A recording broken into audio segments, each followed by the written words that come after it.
Hello, this is a slide presentation about the Four Noble Truths. Buddhism is the first world religion in recorded human history. Founded in the 5th century before Christ by Siddhārtha Gautama, also known as Shakyamuni, or the sage of the tribe of the Shakyas, and the Buddha, or the enlightened one, the one who woke up to the truth of life, Buddhism spread all over the globe and won millions of followers.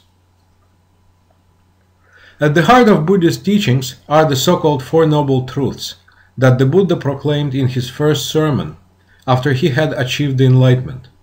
Buddhists of all persuasions, branches, and sects believe in those truths as the foundation for their spiritual aspirations and practices.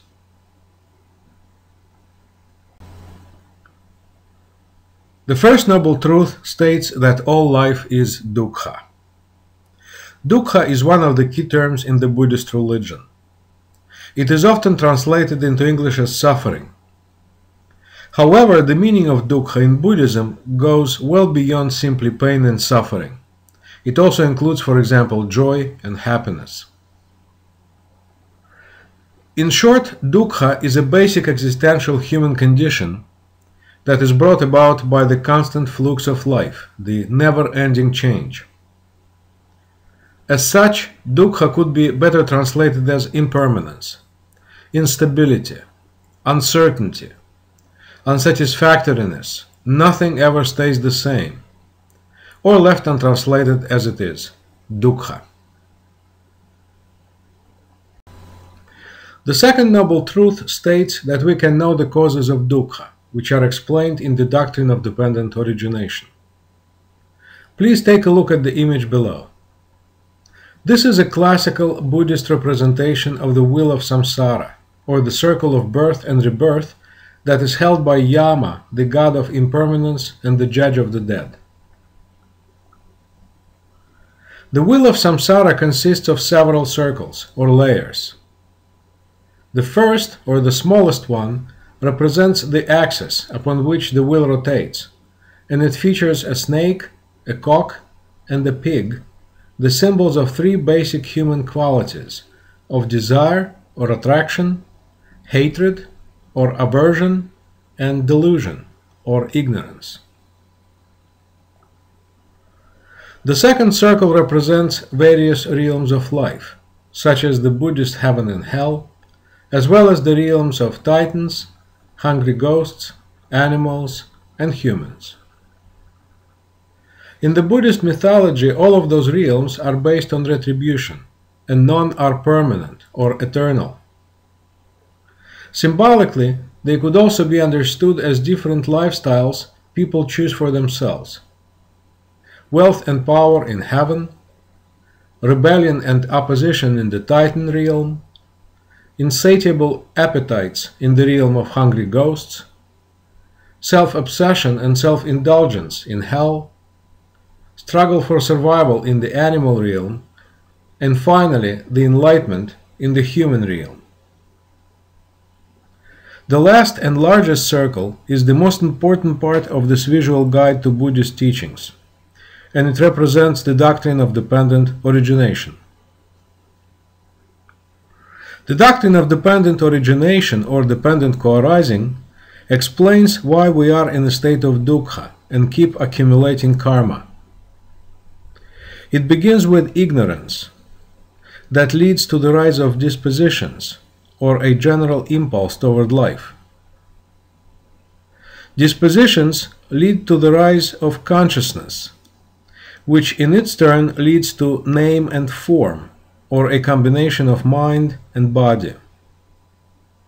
They lead to the six sense fields, which are portrayed as an empty house and which include five senses plus human reason. Six sense fields lead to contact, which refers to our mental interpretations of sensory impulses, which in its turn lead to feeling.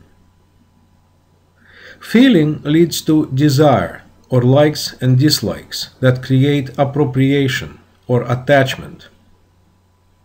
Attachment leads to becoming, or the accumulation of karma, which results in birth and rebirth, and subsequent aging and dying. Please note that this scheme lacks the idea of eternal soul, or Atman, whose existence Buddhists reject. The third noble truth states that there is a way out of dukkha. The absence of dukkha is called nirvana, which literally means extinguishing or blowing out. The main purpose of Buddhism is, so to say, to extinguish oneself and to realize the higher state of no-self, or anatman. Nirvana is not an intellectual goal, and it cannot be defined in logical terms. But, according to Buddhist teaching, it can be achieved and experienced in real life. The fourth noble truth states that the way to realize nirvana is to follow the Noble Eightfold Path that comprises wisdom, morality, and mental training or discipline. Wisdom training includes right understanding and right motives with respect to the Buddhist doctrines and practices. Morality training refers to right speech, right conduct, and right livelihood, which prescribe that the followers of Buddhism should avoid lying, stealing, using intoxicants, getting involved in sexual misconduct, and destroying life, including abstention from occupations that harm living beings. Finally, mental discipline deals with the requirements for meditation, which is the most popular religious practice in Buddhism. It includes right effort, right mindfulness, and right concentration. Overall, one can say that all the followers of the Buddha believe in the Enlightened One, in his teachings, and in the community of believers. Or as the Buddhists would say, I take refuge in the Buddha, I take refuge in the Dharma, I take refuge in the Sangha. Thank you for listening.